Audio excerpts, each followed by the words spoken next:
Hey everybody, welcome to Leon's Chainsaw Parts and Repair. It's been a while since I made one of these videos. Yeah, I'm looking at this XL12. This one has been confounding the hell out of me for off and on a couple weeks. As I was saying, I haven't made a video for a while. Been in and out of town quite a bit. Family stuff, it happens.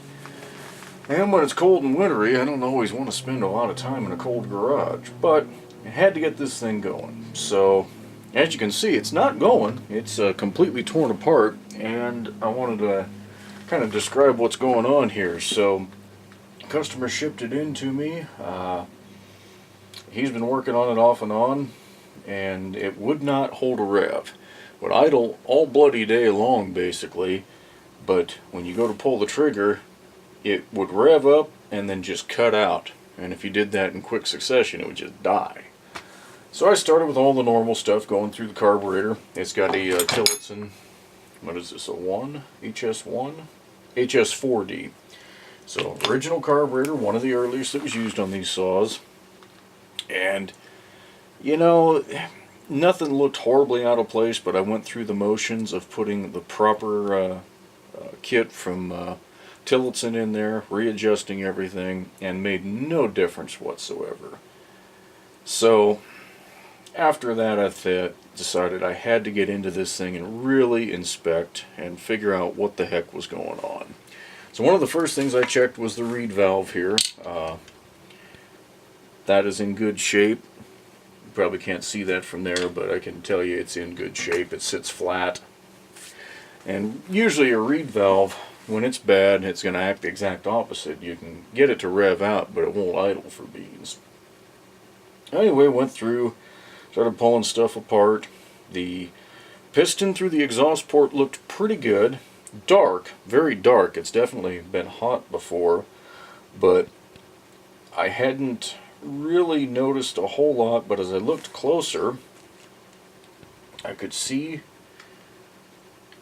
some scoring down low. Let me get this clocked right. You can just see, and we'll see how well we're focusing here, just barely caught the upper edge of this was visible. I thought, okay, it's got pretty damn good compression still, but I needed to get it apart and see what was going on. And I'm glad that I did, because as you can see, on the bottom side of the piston, there's a heck of a lot more scoring than I would have thought. Now this hasn't really damaged the rings or the ring landings,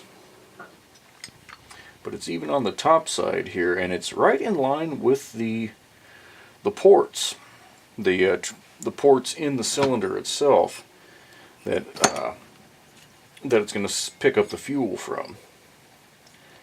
Now, honestly, I'm not sure what caused this, if it was sitting a long time and drew a little bit of moisture, but there's some transfer in the cylinder here, and there's a huge amount of carbon buildup way up in the cylinder head.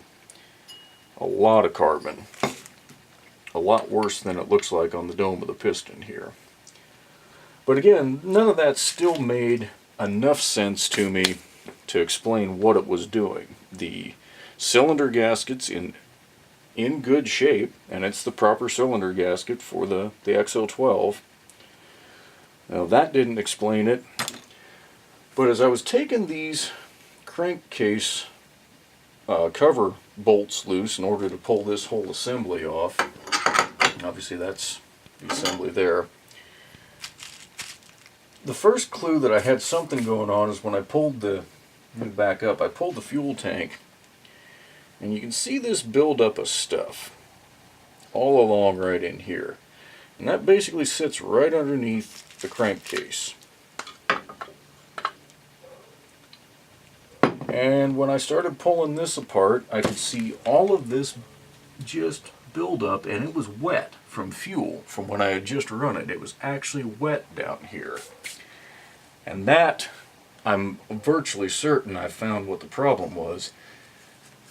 Even though this gasket is not torn, I'm not clocking it properly here, it doesn't really matter. The gasket's not torn, but it wasn't sealing for whatever reason. it was wet right down here. Now these screws weren't as tight. It could be that that's all it was in terms of why it wasn't sealing, but this gasket is very, very thin, and it doesn't feel quite the same. It's very slick. The new gasket has a bit more of a coarse feel to it. It feels more like a gasket paper you would expect it to feel like. So I'm going to go ahead and use this as I put it back together. I'm going to clean everything up. Because of the transfer into the cylinder and all of that, this is a customer saw. I do not want to tear this thing all the way down to this point, put it back together, and still have a problem. So it's unusual, but I actually have a good used XL12 piston and cylinder that I pulled from another saw that the rings still have the factory ribs on them. I'm going to clean that up and reassemble the saw using that, because again, I've got it in stock and I salvaged it, so the price is going to be really good on it. But this one is kind of one of those lessons that if you're going through the right motions and you know you've done it right, don't doubt yourself. And I guess don't doubt these old carburetors, because there's not a hell of a lot to them. Even the Welch plugs that are underneath on the fuel inlet side here that cover the transfer to the high and low, it's so uncommon that those get plugged up in there. I mean, you've got to run it without a fuel filter, and then run it without an inlet screen in the carburetor, and have it get through there and plug it up. And you can actually open up your throttle butterfly and see the little ports in there. You can take a little piece of copper wire, if you're careful, and check those to make sure they're open.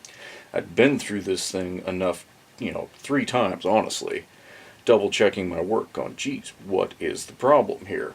And I finally decided I'd take a known good carburetor. That's one I keep on the shelf for testing. Put it on this saw, it did the same exact thing. So I knew right then and there the problem was deeper. And again, once I dug in and I saw that fresh fuel from the short time I tried to run it, leaking out down here, I think that's the answer. So I'm going to get this saw back together, and I'll do a follow-up video, hopefully saying it's done and running.